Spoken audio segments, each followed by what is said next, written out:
Two notable subjects that were addressed through several movies throughout the 1980s were the complexity of human relationships and the ongoing escalation of the Cold War. In 1981, director Andrei Zulawski chronicled both in Possession. One of the most enigmatic films of the decade, Possession, is set in the divided city of Berlin and depicts a troubled marriage between a spy named Mark, Sam Neill, and his unfaithful wife, Anna, Isabelle Adjani. Encapsulating the Cold War through themes of unity, division, and aspects of rebirth told with aspects of the horror that seem to be ripped right from the pages of H.P. Lovecraft, Possession continues to weave a spell on audiences all these years later. Much of the enigma surrounding Possession, apart from its subject, was its distribution in the U.S. Heavily edited and marketed as a horror film, many of the nuances were omitted.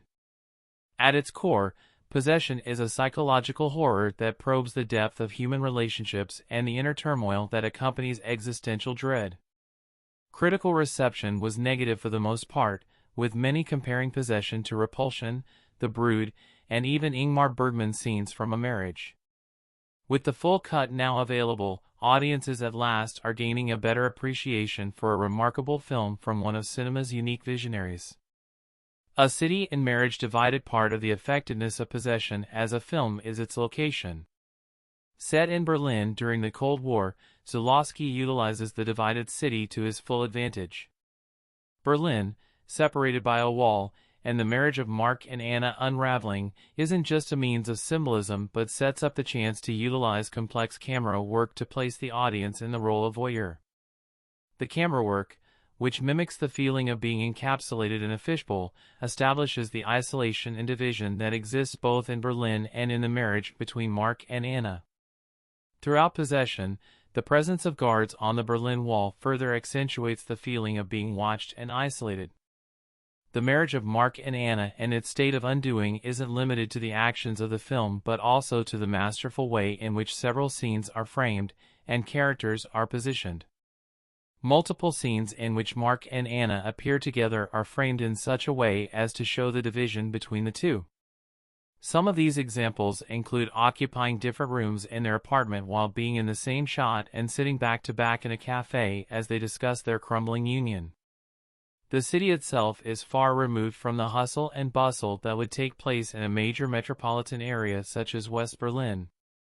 The streets are sparsely populated and very few interactions with other characters not directly related to Mark and Anna are depicted. Mark and Anna are the focus, the city and their marriage divided with a desire for unity being intertwined together. Both Sam Neill and Isabelle Adjani have had careers full of exceptional performances that are as captivating as they are varied. The way in which both actors exhibit their characters isn't so much a role as a facsimile of dementia and a descent into madness. Sam Neill, in particular, manages to capture the dread and uncertainty of someone whose family life is slowly coming apart, accentuated with multiple scenes of him in a rocking chair going back and forth as if to simulate convulsions. Neill continually walks a line between a family man and someone who's lost control of their sanity. If Neill's performance as Mark plunges the audience into a world of uncertainty, Adjani's can easily be described as completely unhinged and going far beyond normalcy. Adjani rarely has a moment on screen that isn't completely detached and goes far beyond what one might have expected from her. Adjectives such as erratic and sociopathic might be used to describe Anna, but they hardly do her justice. Both performances illustrate the divisions that exist not only in Berlin and the marriage between the two, and the division within themselves. Mark and Anna tread the subjective line between sanity and madness. The audience is left to decide for themselves what reality truly is. The crumbling marriage and deterioration of any semblance of reality allows Zulawski to explore philosophical meanings in his two lead characters.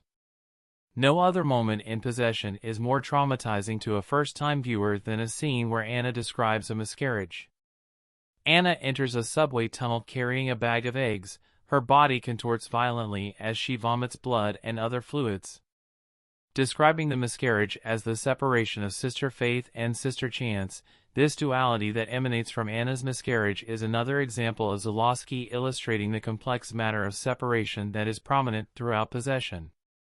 Possession invites a great opportunity for discourse regarding symbolism and duality and weaves a complex spell over its audience.